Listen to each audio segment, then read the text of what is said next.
I will be reading Anomaly by Emma Lord. Chapter 1. The truck's battery was unsalvageable. I knew it the moment I lifted the bonnet, and by unsalvageable, I mean melted. And by melted, I mean it looked like a Dali painting. The drippy one with the clocks. Everything around the battery, engine included, was black and charred. I didn't remember it being that bad when it happened, but in retrospect, it was a miracle I hadn't died in a blaze of sulfuric acid. Silver linings. Forget it. I glanced sideways at Gruff.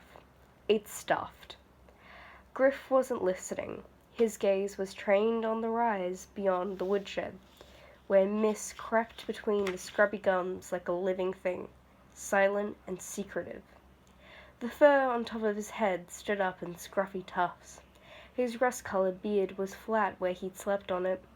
He sniffed the air and barked. It's just a fog, you big sook. I turned back to the truck's burnt innards, a hollow behind my ribs. It had only occurred to me the night before to double-check the battery.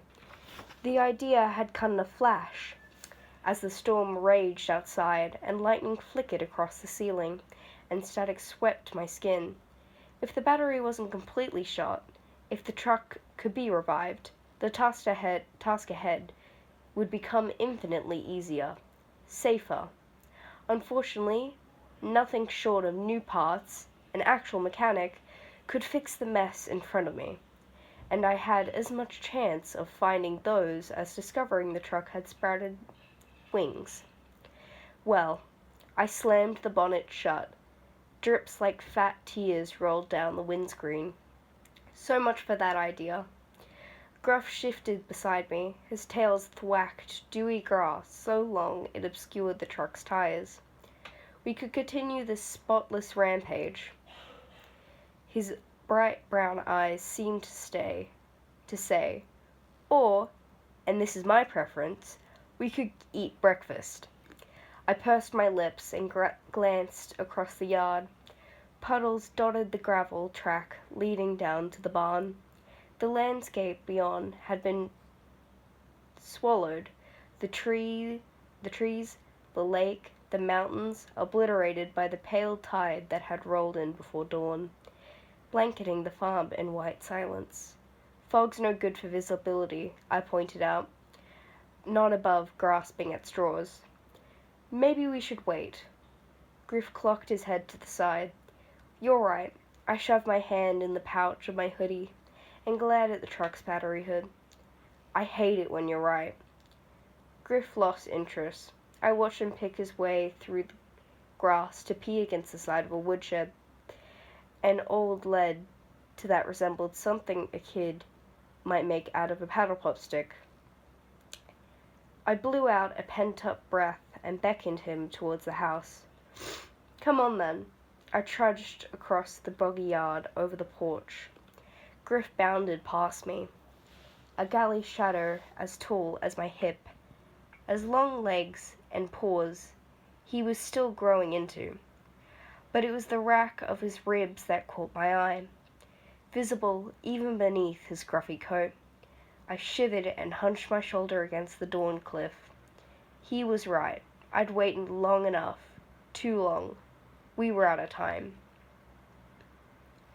Julius's kitchen was large and airy and always cool, even when the temperature outside crept over 40 and washing dried stiff on the line.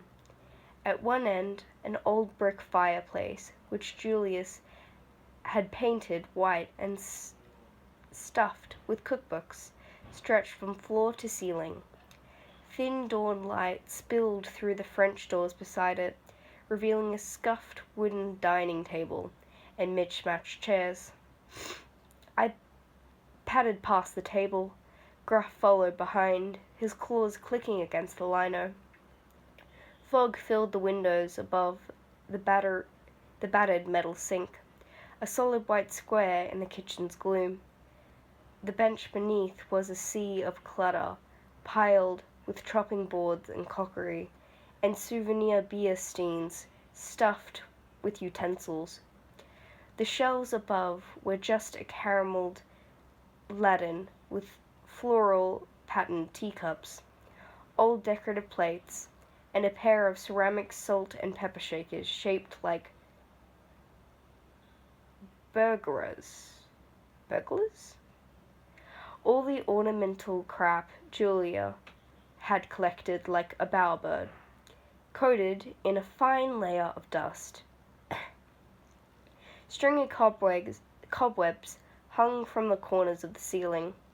The smell of grease still lingered, the ghost of meals cooked months before. I stopped in front of a bulky chest freezer. A white book hung from the wall above it, a single word scrawled across the surface.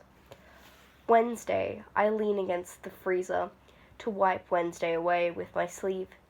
The freezer's monitor kicked off, filling the room with its electric hum as I grabbed the whiteboard marker from its clip and wrote Thursday. There was a 1 in 7 chance it was Thursday. Not great odds, but I had to mark each day somehow. I'd learnt that early on. If I didn't differentiate between the days, they'd blur together into one big mess. The way ice cream flavors melt together in the tub. Now, writing the day was part of my morning routine, and routine was important. I knew that from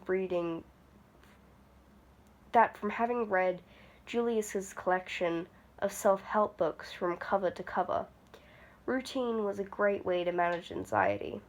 None of those books mentioned crippling terror, but I assumed the theory was the same. At the bottom of the whiteboard there were 51 small strokes, tallied in lots of fives. I added one more, marking 52 days since I'd woken up. My best guess was that placed us somewhere in late February.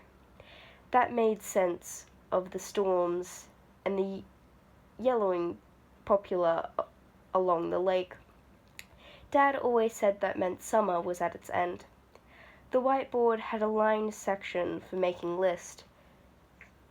Julius had used it to remember stuff like Griff, tick treatment, or drop egg at Jan's. Now I used it to allocate myself tasks. It wasn't enough just to name the days. I needed something to make each one distinct. If I struggled to come up with something at the start of the day, I'd force myself to write something at the end. Something, no matter how small, that had made the day different. Monday, ran the dishwasher. Tuesday, cleaned the water filters. Wednesday, fried the truck battery. Every day was unique, if I thought hard enough about it. My favorite task was chopping wood. There was something comforting about the weight of the axe in my hand, the whistle of the blade as it arched through the air, the echo of the split across the lake's surface. I liked to watch wood pile up towards the shed's rusted roof, and know that even if we started over winter, we'd be warm. But that's not going to happen, I said, glancing back at Griff. Griff yawned and sniffed at the lino in front of him, as if it might be harboring a tasty morsel he hadn't found yet. A dead weight settled in the pit of my stomach. I turned back to the whiteboard and wrote the task for the day. Just the one, but a doozy, as Julius would say. There'd be no forgetting. Maybe Thursday if I managed to tick it off. I clipped the lid back on the marker, pressed it to the magic clip, and took a step back. Thursday, day 52. And one thing on my to-do list, find food. 1 bottle of salad dressing, the precise color and consistency of pus. 1 can of corn smears, out of date. I knew it was probably fine. The best before date's bullshit, and everyone's great-great-grandparents grew up drinking from bacteria-infested puddles. But I still couldn't bring myself to eat it. I'd survived the frickin' apocalypse just to die of salmonella or botulism, or whatever the hell you get from eating bad tinned food. I would have Googled it, but there was no internet anymore, no phone line reception either, which ruled out calling the apocalypse hotline. To ask for the benefits of eating old corn outweighed my chances of dying in agony. 3 potatoes, soft and sprouting. I grabbed one of them off the shelf and gave it a squeeze. Maybe I'd plant them. Maybe they'd produce something before winter hit. I put the potato back and raised my eye to the top shelf. My tongue shriveled in my mouth like a slug buried in salt. The last item on my sad little inventory. The last thing in the world I'd choose to eat, if I had a choice at all. The sardines. I stood on my tiptoes to pluck the remaining tins off the shelf. There'd been 50 or so at the beginning, stacked in neat silver columns at the back of the cupboard. Didn't know if Julia had bought them for Griff, or if she'd had some nightmare fish casserole in mind. But it wasn't hard to imagine her at the shop and save, deciding a bulk box of sardines was somehow a bargain. The house was bursting with her random impulse buys. I never knew when I'd open the cupboard, only to be smacked in the face by a beach parasol or a solar-powered stick vacuum. I turned the tins in my hand, weighing them up. The power had been out by the time I'd come to, and everything in the fridge and freezer had spoiled. But Julia had kept the pantry stocked, so she didn't have to drive into town every other day, so there'd been a reasonable amount of dry supplies remaining. Pasta, rice, cereal, the big bag of dog kibble under the laundry sink.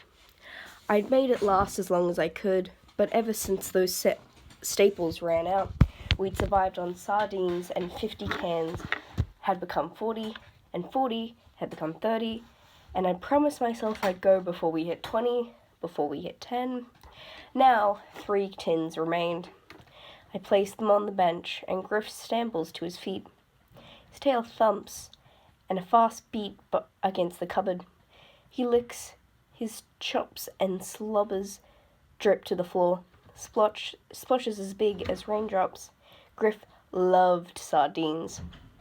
It wasn't like I wanted to starve. In fact, not starving to death was at the top of my list of priorities, right up there with not contracting botulism. But there was risks in leaving. The pack, I reminded Griff, plucking a fork from the cutlery drawer. For starters. I'd first heard the dogs a week after waking up, a chorus of yips and howls rising over the forest as the sun sank below the mountains. Now I listen out for them every evening. I didn't hear them every night, but often enough to have reservations about entering the forest on foot. Not getting ripped apart by wild dogs was even higher on my priority list than not starving to death. One thing working in my favor was that they were predictable. I only ever heard them at dusk. As long as I walked in daylight, I should be okay. The bigger concern, though, far less likely, was the possibility I'd run into someone. I grabbed the tins off the bench, a sick flutter in my stomach. The chances of that were slim, but I couldn't rule it out. Crack! I startled, dropping the tins. They hit the lino as Griff tore out of the kitchen and barreled down the hall into a volley of barks. My eyes shot to the window. My pulse hammered my throat. It's just one, I tried to reassure myself. One isn't bad. I edged closer to the window, distantly aware of Griff's barks. The scrape of his claws against the front door, the thunder of his heartbeat. I gripped the edge of the sink and leaned forward to the glass, metal burning cold beneath my fingers. One bird is progress, I told myself. One is crack. A crow this time, black as an ink blotch as it smashes against the window. A dull thud sounded when his body hit the porch. 2, I counted, my chest tight. The silence wrestles as thick as the fog and twice as cold. Griff padded back into the kitchen, his brown eyes sheepish. He nudged the back of my knee with his nose, a wet apology. But I didn't move from the window. Some mornings it was one after another, a feathery plague smashing against the glass, like something out of a Hitchcock film. Other mornings it was just a few to remind me nothing had changed. Minutes passed, but no more birds appeared. and I retrieved the sardine cans with shaking fingers. I couldn't do anything about the birds, or what drew them here, but I could solve our more pressing problems, and if everything went according to plan, we'd be eating regular meals again. My stomach growled, a roar in the kitchen silence. I could barely remember the taste of anything but sardines. The furry coat of slime they left on my tongue was like fishy carpet. Screw it. I glanced at the tins in my hand. Maybe it was the prospect of another sardine breakfast that chilled it, or the intimate prospect of no sardines. Nothing but pus dressing and rotten potatoes. And after that, nothing at all. Either way, I couldn't wait any longer. Griff let out an indignant woof. Let's hurry this up. I retrieved my fork, grabbed his bowl, and headed for the porch. I'd left after breakfast, before the heat set in. I'd take the forest trail, which was less exposed than the shoreline, and I'd be careful. If anyone was out there, I'd hear them. I'd smell them. I'd have time to get away before anything happened. That was Chapter 1 of Anomaly.